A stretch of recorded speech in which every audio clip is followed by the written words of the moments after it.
De retour avec Nick Payne qui voulait revenir sur cette idée de la mairesse Plante qui voudrait, idéalement, là, au terme du remaniement ministériel, voir apparaître un ministre de l'itinérance, un Top Gun, a-t-elle même précisé. C'est une bonne idée, ça?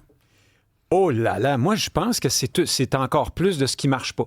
C'est-à-dire que c'est comme on arrive là à l'aboutissement logique de l'approche qu'on a depuis plusieurs années dans ce dossier-là. C'est-à-dire que c'est une approche bien sûr, c'est l'approche de la compassion, de l'accompagnement et tout ça, mais c'est même l'approche, je dirais, du service à l'usager, hein, du service.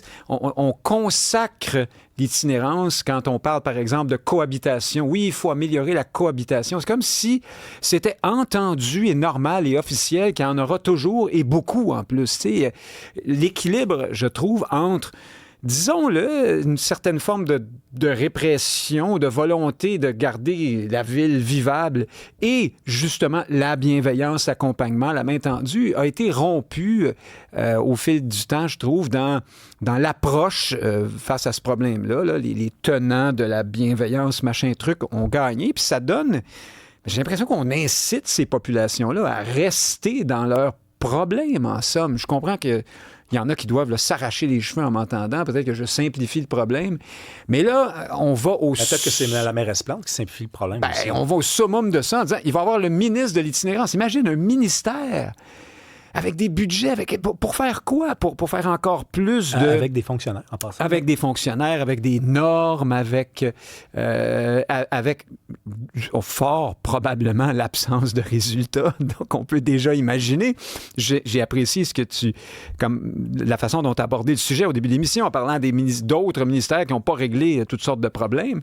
Mais dans ce cas-ci, c'est pas comme le ministère de l'Éducation. L'éducation, on cherche toujours bien à pérenniser puis à améliorer puis à faire fonctionner l'éducation, tandis que dans le cas de l'itinérance, pour une bonne moyenne de Montréalais ordinaires, le but serait, me semble-t-il, de diminuer le problème le plus possible, sinon, voire même de le faire disparaître dans une certaine mesure. C'est pas ça du tout qu'on veut faire. C'est très bien vu. C'est-à-dire en donnant l'idée, en proposant l'idée qu'il y a un ministère, c'est comme si on disait désormais c'est un problème qu'il faut non pas régler, mais gérer. C'est même pas un problème, en fait. Non, mais c'est un enjeu. C'est une réalité. Une réalité. En plus, là, on vient de le dire, là, un ministère de l'itinérance, c'est donc un ministre, des fonctionnaires, tout sauf itinérants, parce que des fonctionnaires qui vont travailler de la maison, des fonctionnaires qui sont 2 jours par semaine. Et de Québec, accessoirement, peut-être. Oui, effectivement. Écoute, tu veux nous parler de la guerre en Ukraine. Tu penses que peut-être, et là, ça fait quand même plusieurs fois qu'on l'a dit, qu'on pense que c'est peut-être sur le point d'arriver, Trump pourrait gagner son pari. Oui. Ce qui nous amène à nouveau, je pense, à nous interroger sur notre perspective sur le Donald. Hein? Évidemment, c'est ce personnage caricatural, grossier. Parfois, on a l'impression, même dans ce cas-ci, on a un peu l'impression, les dirigeants européens qui s'invitent hier, Zelensky, on a un peu l'impression qu'il y a des adultes qui... Tu sais, quand les adultes... dans une pièce, embarquent dans le jeu d'un enfant. Là. Ouais. Des fois, on a l'impression que c'est ce que le monde entier fait avec M. Trump. Alors hier, M. Zelensky a appris à parler trumpien. Hein? C'est la meilleure conversation que j'ai jamais eue. Tout le monde se faisait des compliments. Trump qui complimente le bronzage du chancelier allemand ou le swing au golf du chef d'État finlandais, je crois. Et puis ça continuait. Macron, il y a eu des mots extraordinaires sur Macron. Tout le monde s'aime, tout le monde est bon. Mais en tout cas, ça marche. Il faut bien constater que dans les derniers jours, on est parti de très loin. On a sauté des étapes. Là, on a passé des barrières qu'on ne croyait pas avoir franchies aussi vite. Alors, il n'y a pas longtemps, l'échange de territoire, c'était inimaginable. Puis quand on parle d'échange de territoire, il faut bien noter qu'on parle d'échanger des territoires ukrainiens contre d'autres territoires ukrainiens. Oui, c'est ça. C'est pas exactement la Russie qui va donner du territoire. Non, la Russie pourrait théoriquement concéder des territoires qu'elle a déjà pris pour en prendre qu'elle n'a pas encore pris. Par exemple, quoique dans ce dossier-là, Poutine a une position maximaliste. Lui, il en veut plus que ce qu'il a déjà, tout simplement. Mais ça, dans une négociation, les choses marchent comme ça. En général, il faut dire ça aussi. Alors donc, Zelensky apprend à parler trumpien. Tout le monde apprend à jouer un peu à la Trump. tu as eu aux origines Trump marchand de tapis, hein, donc je vais régler ça en 24 heures. Évidemment, c'était du gros n'importe quoi. Ensuite, tu as eu le Trump transactionnel, mais ça a fonctionné. Donc, désormais, 100 milliards de dollars d'achat d'armes promis par l'Ukraine, financés par les Européens auprès des Américains. Donc, les Américains font des affaires, tout le monde est content. Enfin, eux, ils le sont, en tout cas. Donc, Trump respecte un peu sa promesse. Et n'oublions pas le Trump géopolitique, parce que Trump qui rencontre Poutine, là, ça a fait capoter tout le monde. Tout le monde se disait, voyons donc, j'y arrive. En fin de semaine, deux amis, Radio-Canada dit 2 amis se rencontrent, comme si de rencontrer l'un des 2 acteurs de la guerre, ça faisait certainement de l'autre son ami. Mais la fonction de Trump jusqu'ici, je pense, a été, y compris dans le bien cuit invraisemblable de M. Zelensky au mois de février, là, aura été de casser le récit simple qu'on aime bien ici, qui était aux origines de l'affaire. Donc, le méchant empire, le méchant Poutine qui envahit comme ça du jour au lendemain l'Ukraine. C'est vrai que dans les faits, c'est ce qui arrive, mais ce conflit-là a une genèse, c'est plus compliqué que ça. Et peut-être qu'il fallait casser la symbolique. C'est ce qu'a fait Trump. Il reçoit Poutine, il lui redonne donc une existence internationale, il lui redonne du prestige. Tout le monde dit « Ah, Poutine a gagné sur toute la ligne. » Oui, mais des fois, il faut concéder. Alors, dans cet exercice-là, l'autre jour, là, à Anchorage, oui, on a concédé aux Russes. Après, maintenant, on fait la part belle à M. Zelensky, puis là, on s'aperçoit que ça fonctionne. On commence, j'y reviens, à parler de partage de territoire. Les Russes vont devoir concéder si jamais les choses continuent de marcher dans le bon sens au point de vue des garanties de sécurité. Hein? Donc, on sait que ce qui est dans la balance pour les Ukrainiens, c'est d'obtenir des garanties sur le fait que les Russes ne recommenceront pas, ne rappliqueront pas dans 2 ans, 5 ans ou 10 ans. Et ce qu'on espère avoir, c'est un modèle calqué sur l'article 5 là, de l'OTAN. Hein? C'est-à-dire que si un des alliés se fait attaquer, tout le monde le protège. Mais là, ça ne peut pas marcher comme ça pour les Russes. Parce qu'il est hors de... L'OTAN, c'est niette pour la Russie. Ouais. Néanmoins, on peut imaginer un modèle qui va ressembler à ça, peut-être même en impliquant des soldats d'autres pays ou à la pièce de certains pays européens. Alors, on voit que les lignes bougent, les choses bougent, puis on est bien obligé de constater que Trump y est pour quelque chose jusqu'ici. Puis ça nous brasse dans notre vision binaire du monde. Et c'est drôle, je termine là-dessus, parce que Trump est vu comme l'espèce d'enfant dans la pièce, j'y reviens. Mais en même temps, c'est peut-être lui le pragmatique, au fond. C'est-à-dire que nous, les grands sages qui étions dans la morale, hein, mais c'est inadmissible. Comment peut-on laisser la Russie agir et de ce fait démontrer que la force, hein, la conquête par la force obtient encore des résultats?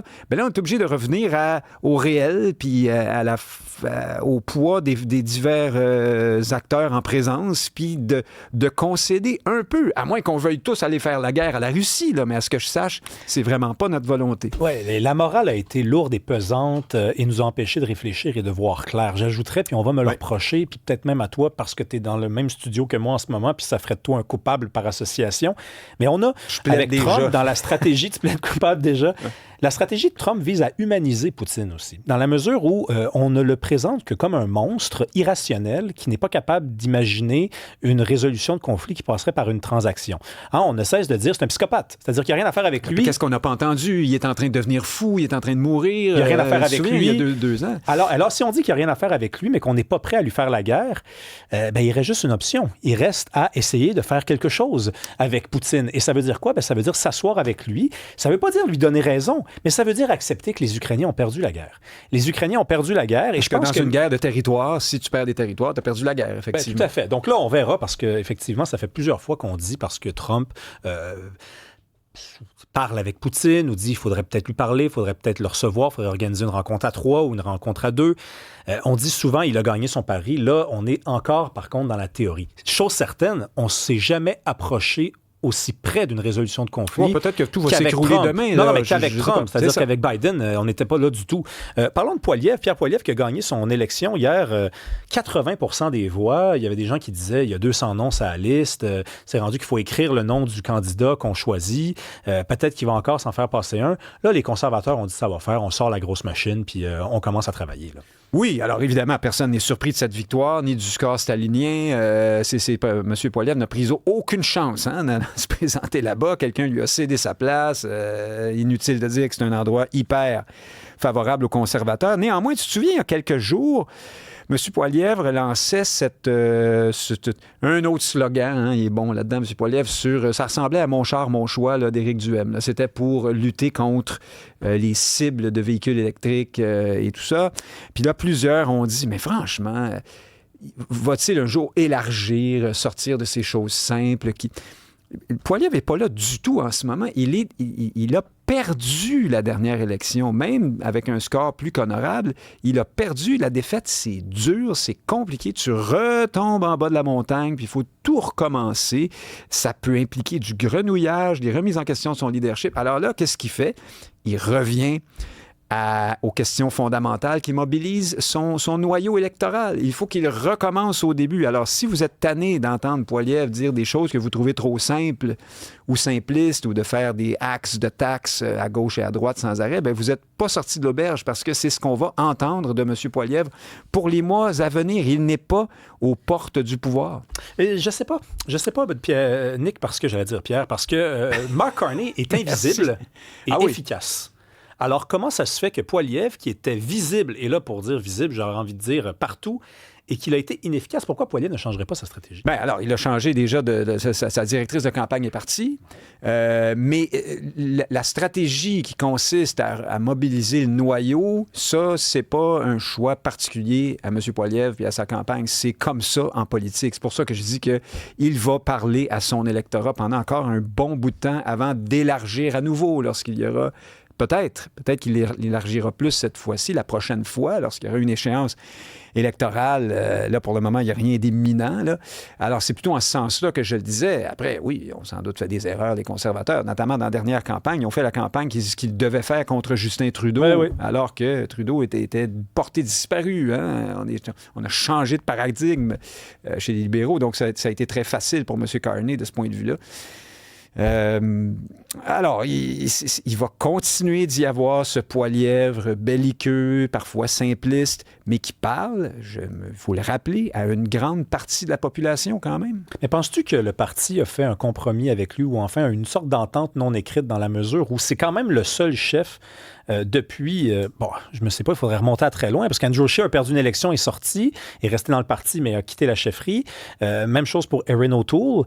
Pierre Poilievre a une deuxième chance. Oui. Il a une deuxième chance avec un style qu'on lui connaît, qui est très fort, un style, une personnalité forte.